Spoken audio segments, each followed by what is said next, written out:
Hello, everybody. This is Don Chambers, and I have an opportunity today to talk to you about something more than just pure investments, which is what I usually talk about when I'm doing these sorts of presentations.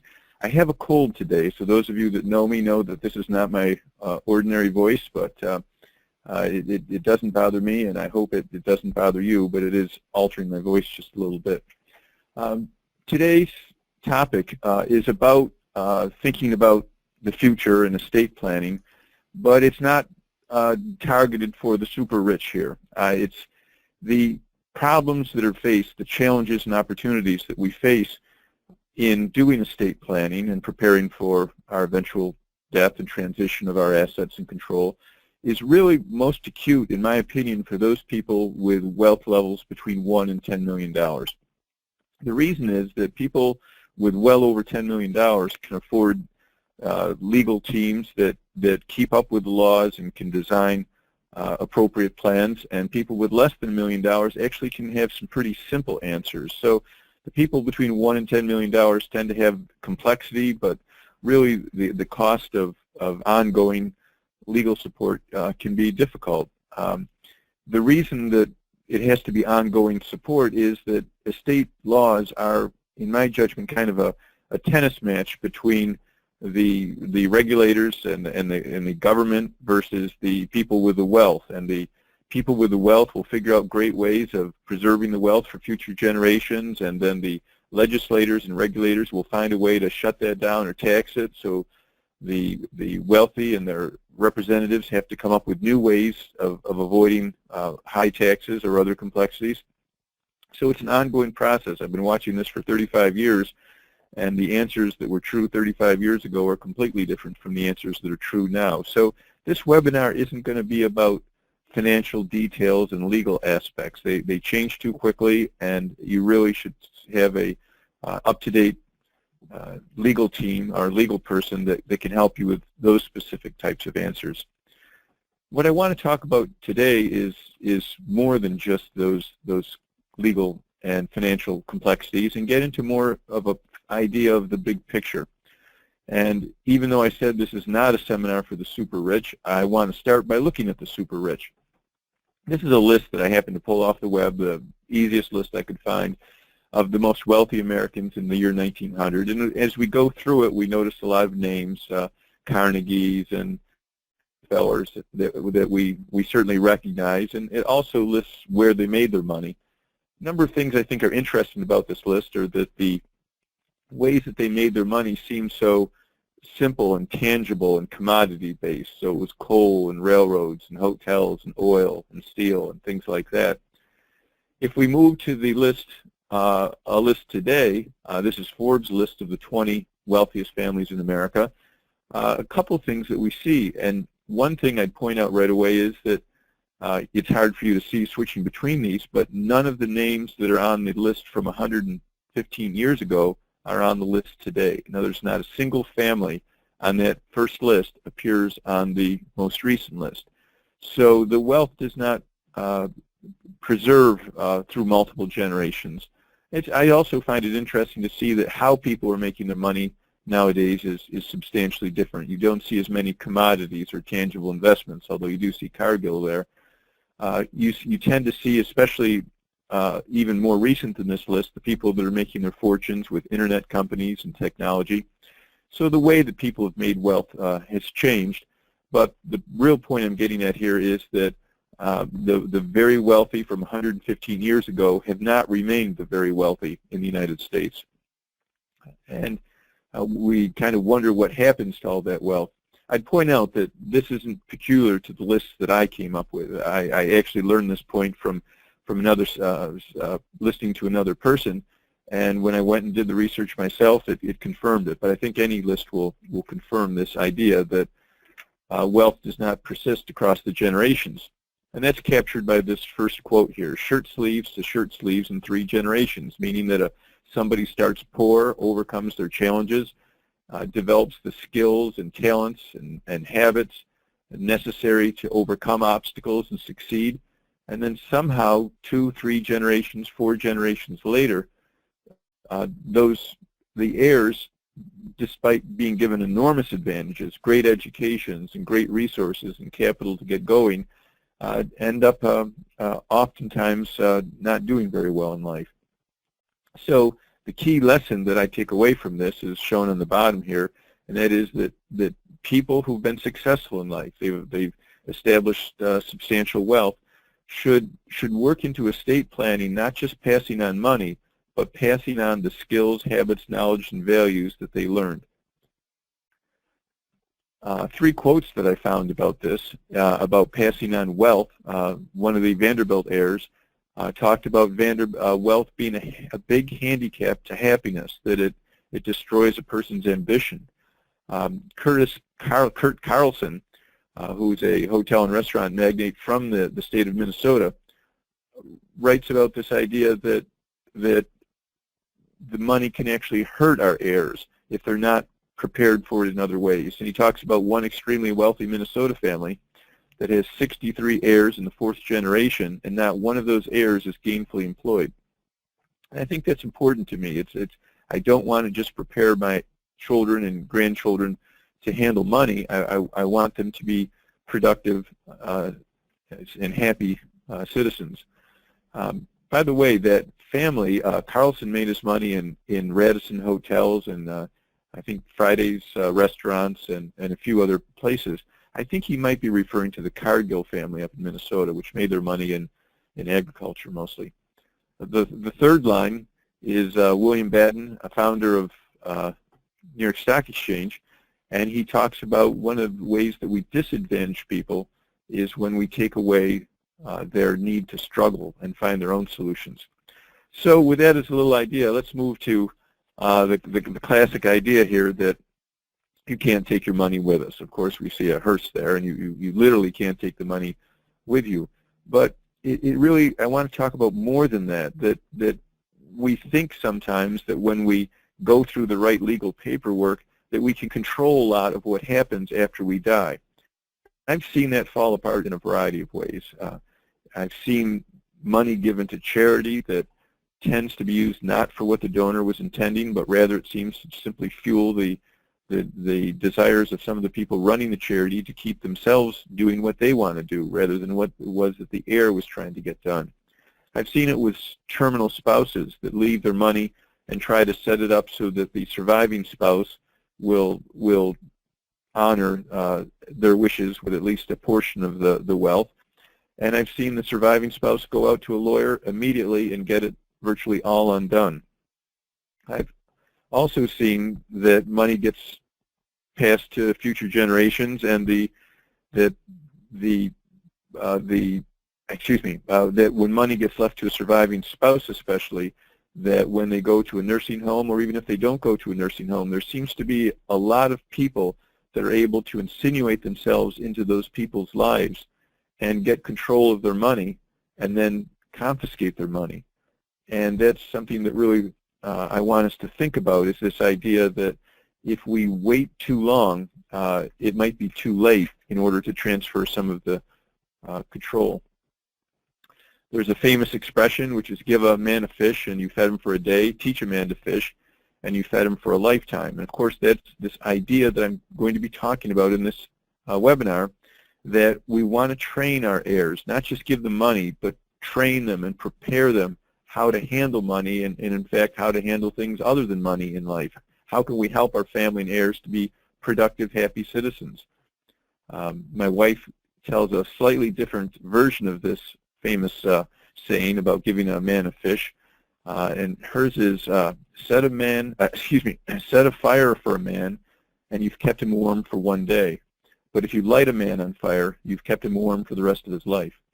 I find that to be quite humorous and a little bit scary, seeing I'm married to her, but I hope you find it enjoyable too. So let's talk about the super rich for just a moment once again, even though this is not about the super rich. There's a good example from the super rich. The Louis Dreyfus family is a family from the 19th century in France that acquired an enormous amount of wealth with a founder named Leopold Louis Dreyfus. A lot of people don't know it, but his great-great-granddaughter is Julia Louis-Dreyfus, who I think we almost all know. She was a cast member of Saturday Night Live, and then most famously, she was on Seinfeld during the 1990s. She continued in another program, something like The New Adventures of Old Christine or whatever. I didn't watch it. And then she's currently on a program called Veep. And if you add it up, she's worked continuously for 34 years. And that is great as far as I'm concerned, that a person who inherited, was born into a family of tremendous wealth. Her father is a multi-billionaire, led such a productive career. It's hard to find a single actor that has, for 34 consecutive years, just worked and worked and gone from one show to another show and provided so much entertainment for so many people when she could be simply sitting on a yacht and enjoying her money, or perhaps not enjoying her money. And the reason I picked her was because the Louis-Dreyfus family is somewhat famous for the way that they've handled their wealth. Rather than simply having the patriarch hold the wealth, die, and then simply give the wealth and control of all the assets to his heirs, the Louis-Dreyfus family invites and rewards participation of family members in managing the family's wealth and businesses. So the idea is that each heir gets to decide how much they want to be involved in the business, in helping to control and make decisions. And I think that's a fabulous idea, and I think that's one of the reasons that maybe they've had some successes, is that they're training these people what's important, passing on ideas and values through this process. So that's what I'm really proposing here, is that we want to involve our heirs in our lives prior to us losing our faculties or even dying. Why we want to do that is so that I've got 4 things listed here, that they can learn from us before they're left alone from us. They can begin to think ahead of time of the importance of what lies ahead. Some people don't know what it takes to create and maintain money, and they might be surprised to learn what it takes. So it gives us a chance to see which of the heirs are actually willing and able to develop the skills necessary to handle the money. And it also helps us to see which of our heirs might be faltering in those abilities. So the key words here are opportunities and incentives for family members to be involved in the next generation. I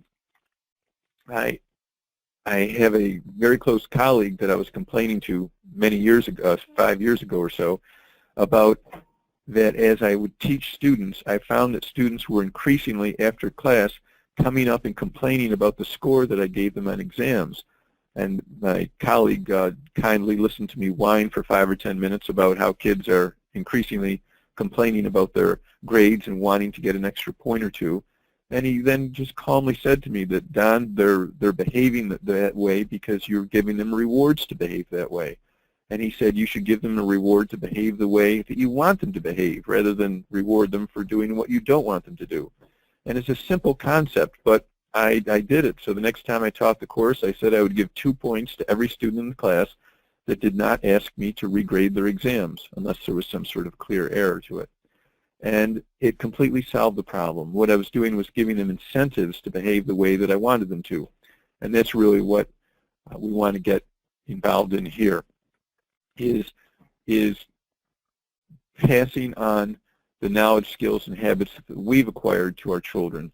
And there's 2 areas of money that I want, especially for my children, to know about. And one is how to manage wealth. There are so many people that manage wealth poorly. They're stock pickers, they're market timers, they're taking abnormal risks, and they're trading very often. But I believe that the proper way to manage wealth is a sound investment policy focused on asset allocation that diversifies across securities and asset classes and builds wealth with a long-term perspective. The other thing about money that I want to pass on to my children is prudent spending habits. My wife gives us an analogy about trying to fill a bathtub with water. And of course she says the first thing you do to fill a bathtub with water is you have to plug the drain. And I see spending, out of control spending, as something that really hurts people in the long run. So I've met so many people who are struggling financially, and they end up with massive amounts of debt at high interest rates. They're always paying late fees. They're always behind. I find them cashing in their 401ks at the end of each year and paying enormous penalties just so that they can pay off some credit cards. And then no matter how much they vowed they're not going to run up the credit card debt again, they run it up again. And we don't want to give people a heritage which actually hands them money and allows them to make their spending habits even worse. I think what we want to do is train them to be more thoughtful about how to control their spending. But let me get tangible with two specific suggestions. Okay, how can we pass more than just these money skills, but also these money skills onto our children, but perhaps pass other values on as well, values such as honesty and perseverance. And one suggestion would be, somewhat following what the Louis Dreyfus family does, is to organize family events. Make it at an attractive location and include fun activities so that they have an incentive to come do what it is that you think is good for everybody in the long run. Maybe you could have a workshop there in which an estate attorney would not just present information, but actually seed the process of having your heirs begin to work on their wills and their documents, which will really get them to start to think about this intergenerational concept of passing legacies on to your children. Once again, not just the wealth. You could have group or individual discussions with a trusted financial advisor to discuss wealth management and asset allocation. Now, I think Biltmore is a firm where we have a great focus on sound money management, not get-rich-quick rapid stock trading. And I'm sure that Biltmore would be very happy to participate in these sorts of events. You could contact Tyler or Tim or Justin or Marianne or myself. There's also a couple of videos available that I'd recommend where I've spoken at quite length about my view of long-term wealth management. There was a seminar in 2015 that we videotaped in Princeton, and then one that we did just 3 or 4 months ago in Boca Raton, Florida. Those videos are available. If you email Biltmore, I'm sure they'd be happy to send you the links to them. And I think you'd find that they're somewhat entertaining and not too long, and they'd be the sort of thing that maybe you could share with your family members at a get-together. Make it a family event to not only do some fun things, but to do some things that are going to build for the future.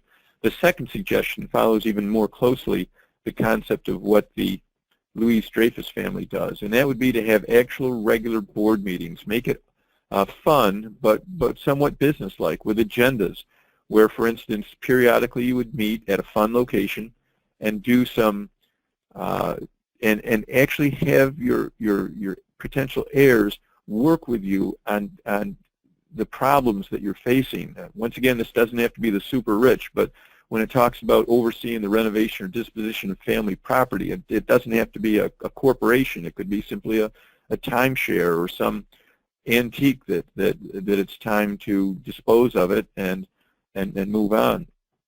So it could be researching topics of importance, making the family photos and videos digital.